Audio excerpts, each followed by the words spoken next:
നാരായണീയം ദശകം 2 ശ്ലോകം 2 ഭഗവത് സ്വരൂപ മാധുര്യവും ഭക്തി മഹത്വവും. കേയൂരാംഗത ഗംഗണോത്തമ മഹാരത്നാങ്കുലീയാങ്കിത ശ്രീമദ്ബാഹു ചതുഷ്ക സംഗതഗതാ ശങ്കാരി പങ്കേരുഹാം കാഞ്ചിത് കാഞ്ചന കാഞ്ചിലാഞ്ചിതലസത് പീതാംബരാലംബിനിം ആലംബേ വിമലാംബുജദ്യുതിപതാം മൂർത്തിം തവാർത്ഥിച്ഛിതം. കേയൂരാംഗങ്ങളും നല്ല വളകളും അനർഘങ്ങളായ രത്നമോതിരങ്ങളുമണിഞ്ഞ് ശംഖും ചക്രവും ഗദയും പങ്കജവും എന്നിവ ധരിച്ചതുമായ 4 കൈകളോടും അരക്കെട്ടിലണിഞ്ഞിരിക്കുന്ന പൊന്നരഞ്ഞാണത്തോടും തിളങ്ങുന്ന മഞ്ഞ പട്ട് ഉടയാടകളോടും നിർമ്മലമായ കമലചരണങ്ങളോടും കൂടിയ ദുഃഖത്തെ നിവാരണം ചെയ്യുന്ന ദ്രവ്യമൂർത്തിയെ ഞാൻ എൻ്റെ രോഗശമനത്തിനായി ആശ്രയിക്കുന്നു എന്നാണ് ആചാര്യൻ ഈ ശ്ലോകത്തിലൂടെ പറയുന്നത്.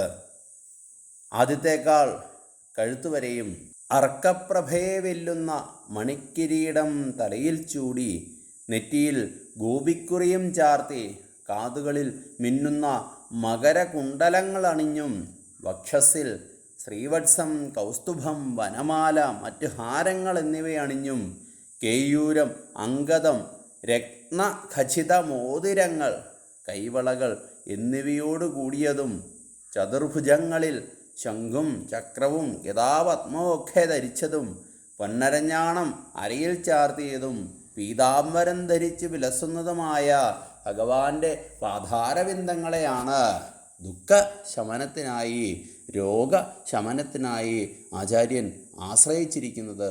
ഒരിക്കൽ മഹർഷിമാർ ഭൃഗുമഹർഷിയെ ത്രിമൂർത്തികളിൽ ആരാണ് മഹാനെന്ന് പരീക്ഷിച്ചറിഞ്ഞു വരുവാനായി അയച്ചു. ആദ്യം അദ്ദേഹം ബ്രഹ്മസഭയിലെത്തി തൻ്റെ പിതാവായ ബ്രഹ്മാവിനൊപ്പം ഇരുന്നു. ഇത് കണ്ട ബ്രഹ്മാവിന് ദേഷ്യം വന്നു.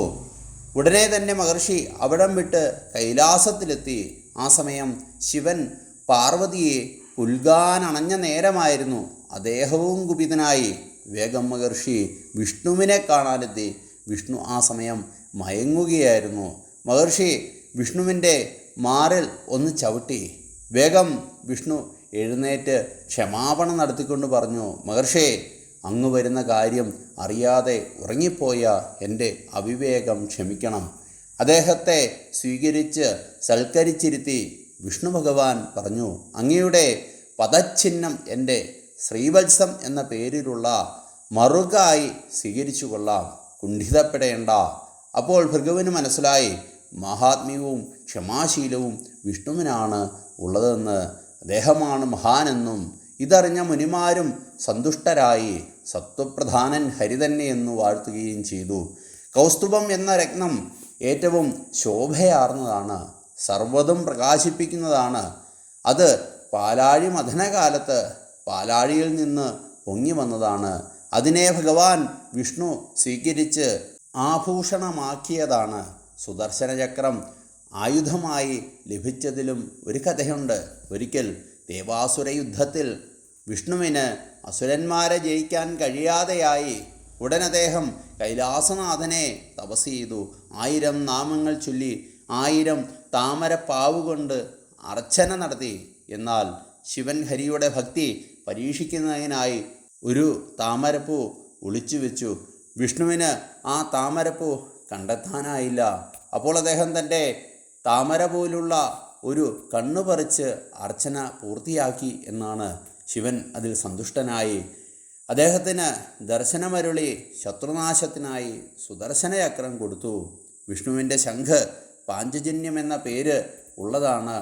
ശ്രീകൃഷ്ണൻ ഗുരുപുത്രനെ അന്വേഷിച്ച് സമുദ്രത്തിലെത്തിയപ്പോൾ വരുണൻ പറഞ്ഞു, പഞ്ചജനൻ എന്ന അസുരൻ ഗുരുസുതനെ അപഹരിച്ചു കൊണ്ടുപോയി. ഉടനെ അദ്ദേഹം പഞ്ചജനനെ അന്വേഷിച്ച് പിടിച്ച് അവൻ ശംഖിനുള്ളിൽ ഒളിച്ചിരിക്കുകയായിരുന്നു. കൃഷ്ണൻ അവനെ വധിച്ച് ശംഖ് കൈക്കലാക്കി. അതാണ് പാഞ്ചജന്യം എന്ന ശംഖ്. ഭഗവാൻ ഗുരുവായൂരപ്പൻ മൂർത്തിയുടെ മൂർത്തിമത് ഭാവമാണ്.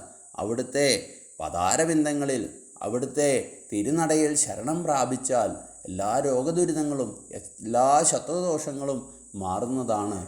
ഓം നമോ നാരായണായ.